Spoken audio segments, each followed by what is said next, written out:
really all genuine reasons na ye man ho na want tie because it was all about global trends and I kontoka and I we were all the time petrol was skyrocketing and omano petrol ni kura bibia a day a petrol beko basa pe na bibia aye basa sisi ya benya very stable lorry fare ni niama enye nya Ghana fumpo na yemiemia ye humpa ozanke tete ashinti ade so wonwa but all the same no yente so kura yentu mu yanya very stable transportational fare and all those kind of things. It has not come as a result of nowhere.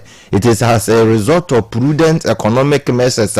Abandi gugu akwemu ama enema timi aye stable. Ye nyina ntimi nkan the dollar and the cedi because it is true say ye POMP ye cry enema bibre na fira manone ye dia manone sika na bibre no anso na edidwa na wo hwe Ghana hanso so a before 2024 ayebetwa ba ye ba mu January 2025 no na cedi ne dollar ni njina yi back so you see all these things no time will not permit us because anonsumpo de ya kwenya na de amayen it is not even part of our major topics no and amaya kwenya say yen kan bibi kakra nti na ye kan ina ne say the economy has been very very stable over the last few years over the last 1 year it take abano Ghana for ne besremo including popular journalists and radio hosts and morning show like Kayaso-08 say momo ayen na momo abano ni nyina mfa nkambum ne koro ye nchechero ma no na against na ye nya no enkotin kwachi so Kayaso I will thank you for that small opportunity you have given me this morning on that one. Aju mami ntiwe mini amedase nano pay machia me communication director na na ya wado hearing baby awobia no pay machia na machia Kundes Sehi also communication director Kundes machia na machia me krumfo kamu krumfo any my teacher for him headmaster any MPP media na nano pay omu 8 nano pay media yeda nyankopon asese wede ene day so e dey acheyen na the one say now we can about we economy asem so 1 year ye man panyi President Mahama to be frankly with you you train 1 year they be me call other stations na yana me ka say government waba wenya niema fufufo NDC. Why am I saying that? Because we lay the foundation for them. Until we be on from Biano, on my fan member fufufo. But this the case say even 1 year no krano. I dear so omuja no krano. Omo ntimi answer say di. And for fedi the promise omo ntimi promise Ghanaian. Promise mu bi ni den. Looking to compare year time for the first year. And then Mahama this year is totally different. You do say NPP ahead than NDC. Upon all the and nearby your foundations are lightly down. Even they will be something. Looking at so your man penny a 3-year campaign they say, hey, when you buy Women Development Bank on the member. Onya ba ba mu a hey bibia ekwanyu bibia be ko kama de ama on my person. But this is the case. So all these things we are not seeing it. Yes, don't we are me kan me bra panyi bo ache kan we say ekwan we are not seeing it. Oh yes, no. Okay. Yeah, me krum kwan. Omugu so omoye. Okay. Ewo year time bloom e dey ma contract. Okay. And omugu so omoye kwan. Okay. Okay. But your other places we are not seeing any development over there. Many anta me kasa no. Many abache kasa me say, oh dollar no dey yes. We all know, but it is artificial one. And then DPM me call other stations na me kasa 2026 year you with me and when they build the rare NDC you should be just don't call for mama say hey Mahama naye yate moso Mahama naye yate ambaso Mahama naye yate bibia so kakra but what about the other aspect And no dear, what about Coco now? Say your boss say, to 6,000 a mile. What about a teacher for that time? A Kufado 2-year pay mu 23%. And it's for some you say any. But what are we seeing now? I'm not to get only 9%. All because of say almost African almost share and Niama. Mimi Kayaso, when you say you. Now so which is Niama. Now say well to say, oh, I did the former and the previous government in here, no, into Niama Young Kosa. Until that credit now, this with this short time, no one you can find and count the bemano. Don't say me by now, wash a shit. Yes. Inti na mbefa so ai. Inse na mama credit say na. But this is the case say, me no NDC for me no say.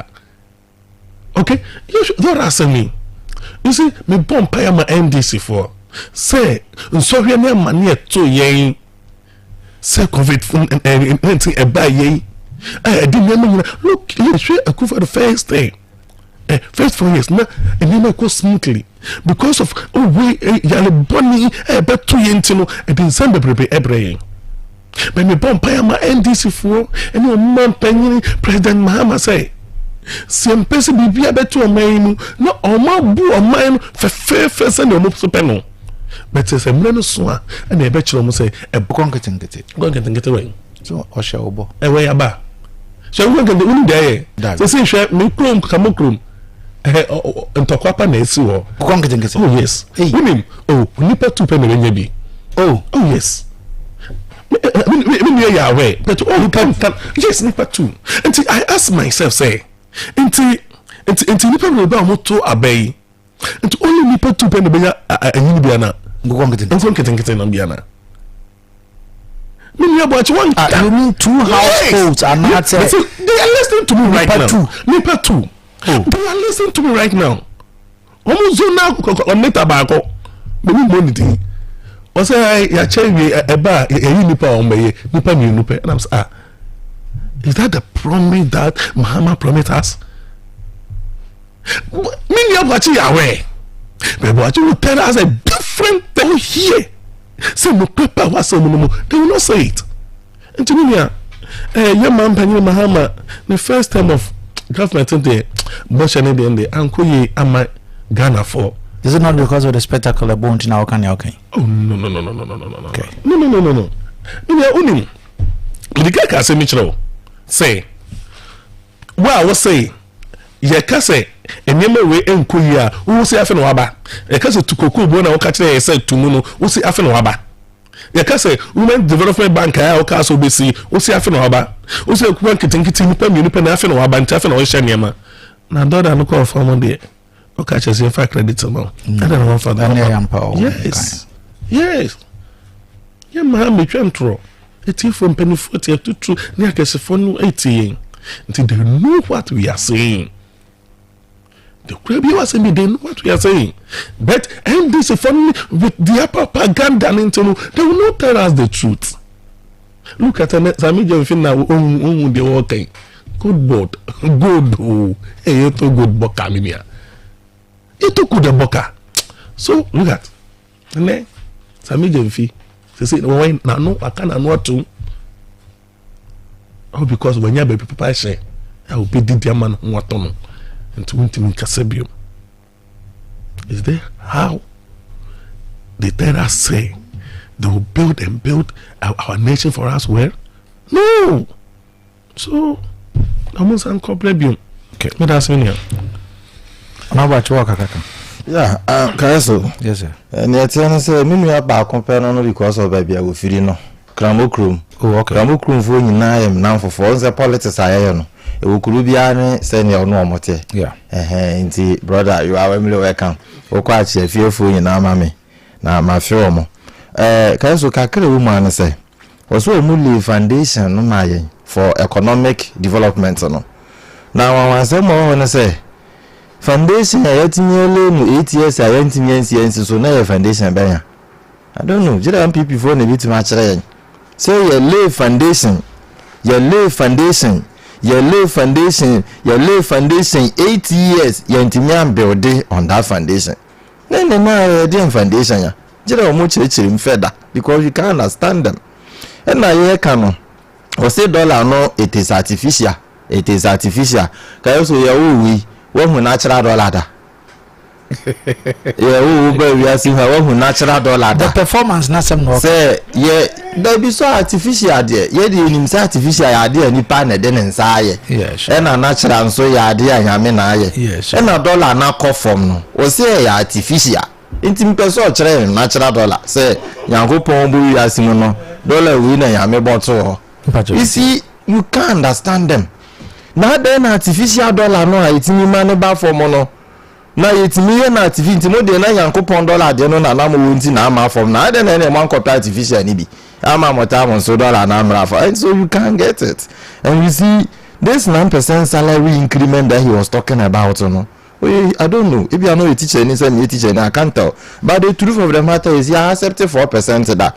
And no interest now, no yet. I'm not saying say now no yet the best. Me, I'm a public servant. I'm a civil servant. You to move 50% and can be.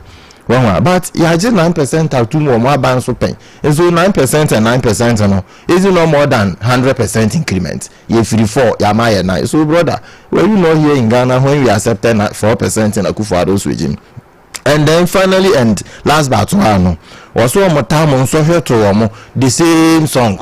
The same song. Other than MPP former more than COVID-19. But you understand say COVID-19 by you know, so if you are saying my BECHEM is kabebre. You sound so track COVID-19 levy my you to high. Mebwa. At the end of the day, you could be covered the Hong Kong town. You say you talk a more sika equal to say the actor more man crime for no. Not just say sika no. A bit matter more feed the whole West Africa. And so most of them are toy more man can for the who could see uncle no be and say who dear mother Benswa was in mini movie. So you see that the same MPP bring game and all those kind of things, you know. So when my brother was saying, say, you who are there back on pay the by no. Now can also be saying the say into economic stability na ya petrol so ya we a dollar back from the economy na stable no. And also na any achievement because one NDC promise when you were in opposition and say your Bible more we shall stabilize the economy because many MPP for who ya Dr. Bawumia de kwa omo no. And lastly no nkoko nkete no it is on pilot test. Adeakye Abia kakra na now do buy ya o kan so be free SHS no Kayaso di nokrema ho na di nokrema otie for say na yen nyina nim so buy ya o be ya mo bia so they shall say from only first year for anambwa nti sa time na president Akufo-Addo na o ye free SHS a o de shall say free only first year for no na second year for no third year for no mo nye Ghana for nkola nti ade na wa nya ma wo mu nyina he was beginning it. Inti say yesi ebeye nkoko nkete na obi a ntimi nya bi na ebi mu benya bi for a pilot stage. It's not the same as free SHS. Form 1 4 or form 2 4 or form 3 4. So you start only form 1. So my brother, why the anytime me Jenfia say mo ka ya mo say nka bre ho and I hear say good board no or mo purchases or mo audited and unedited from more time basis and metama. You see say they just want to tax Jenfia because on no activities so no one of the supporting backbones to boost the economy. And when they bastardize him and they make him look bad, not just say gradually no now or more achieve or more people. But I understand you. That is the job of the opposition. You will criticize everything, including economy. Now you krano was a foundation for us. But I'm surprised that 8 years you couldn't build on that foundation. Right. Out there, my NJ Johnny say all right, yeah, actually quick one quick one. So you say Nema Kofo. You see, come to my area. One who come from area on mobile. Even teachers. Kran, why are they all? We did from on 1 year we. I want to employ one teacher at our place. So I don't know where my brother is getting all these things from. All because of say more power and know he wanted to defend everything. Our kabia kama. Okay, but all the same, no. Send on the castle on the sanity, no. Hey, Obeka, they be a Senabea, government, not by a power. But me, Amana Yakono, Adiama, a tear for. But send okay, no, they living all a tear for no, and ebe eje di amaye that's it Mr. Das and I'm fast them from the Bros Phones service one more quality phones and gadgets for elko the Bros Phone service on sabeka phone bia per se iPhone Samsung Nokia your laptops are holding now your phone glass protectors phone covers power banks ubemu the Bros Phone service junase boraka boss anosro Fre 0550 981107 and 0543 531524. The Bros Phone service was a quality, affordable phones and gadgets. Saranso and Ken Rose's Hotel. You see our conference hall. The air renting. Your accommodation. Your spacious car park, restaurant and a bar. Your sanso nyanya hodo nyina ebi se continental no local nyina ye serve. Your pizza and so yes time ewe honum. So be ayo events. Now pay baby small ya aduane dia ma sign nyama nyina ye nyina events catering occasional packages like food basket and birthday packages. Anunti hwehwe ewo sahwiyo so wodwani actually ewo electricity of South Africa kwanzo the honum and yewo 0246117969 and 0270034972 Genike Block Factory. Yes, say in this 21st century Ghana, building and construction and Emma or minor A3. Indeed, who's about woman or minor at now be Sifia. I was a blocks, papa. Now blocks wouldn't so there and no and a Genike Block Factory. So pavement blocks, hollow blocks, solid blocks are not covered. But don't worry. Vechira kwan ewo anwem kwantempono so aye ben Rock East Guest House. Over top blocks ewo ya so ya yelibu kam de kwakujaw abra yenje wo hwe. Freyen 0246442742 and 0244194177. MTN we must just download the Momo app. Now fire or transactions in 100,000 Ghana cedis awaits you. Until this is the golden opportunity. Keep transacting and you too can see mensaka na be nyina na se we download Momo app no now that your transactions nyina bibia betumi akoyi e de amama also 100,000 Ghana cedis are eda ho no wonsa etumi aka se se ya wotimi nkan Polyfred Farm and Trading.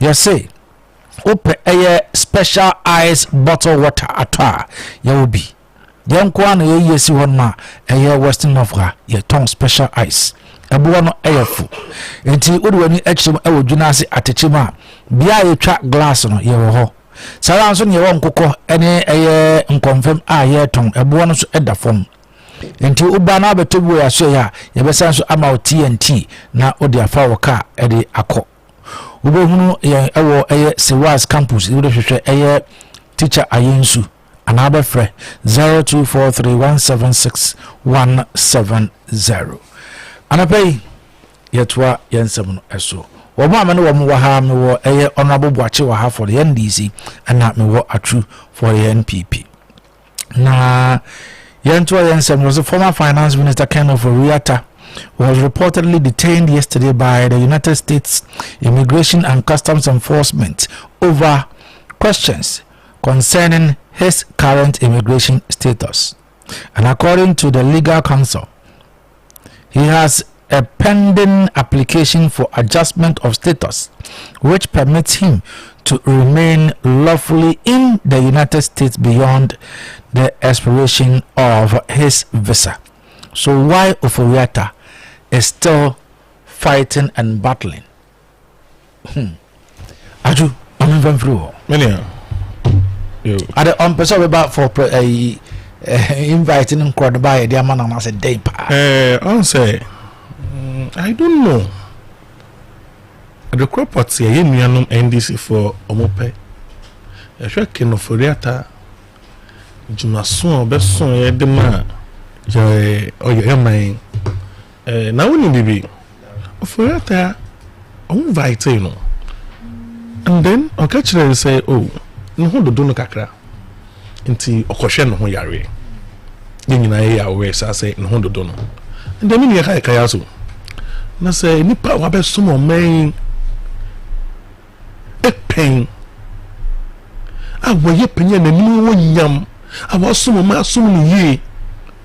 na sɛ mo so mu ba ban mu na sɛ mo so mahu ne nneɛma a wɔyɛyɛ no mohu nkyiwaso kakra baako mmienu bi wɔ ho nti mo pɛ sɛ ɔba na mo bisa ne nsɛm na aka kyerɛ mo sɛ oh me nuanom yi ɛnyɛ sɛ mempɛ sɛ mɛba wo ne mu no na ɛyɛ yareɛ ana mede yɛ de ɛkɔɔyɛ nti mo de mo ma me mmerɛ okay na me hontam na me nia na wonim na saa tete na ma to nsafɛ no na ma soma sɛ na so wodi da atete ɛno how no edi mfim mai question yebetimi ebisa omo an yebetimi ebisa nana this is the question na NDC for etimi ebisa omo ho ana omo mpe papa no nkwa ana oh eni momo omo de MPP ni bia wu a ana yempenifo bia wu omo nim de omo de hye no okay so kenofuleta asuma mani enti eyese omo timi man mre na wotimi hwe no ho yare na no ho tumi yansa watima ba anyese on ma wo Ghana ha no free Ghana ha ana yede ofri ana oye bibia bebe wono eyese no ho na dodo no ana okotwe no yare but you need to find entiase why because of say twa say omo person bi say yankofo question omo abe serve aban question no I say rainbow star nobody soldiers for na omo de akọ omo fie look at the omo de chama untumi look at ben for baby look at the omo de omo na me dem ka say within 6 months for chama untumi kra no I mean obeko jello but look at it I say association no ya and aba for me sana end this 40 year hwe woni bibi omo de me so mo plan nyana say hwe say bibi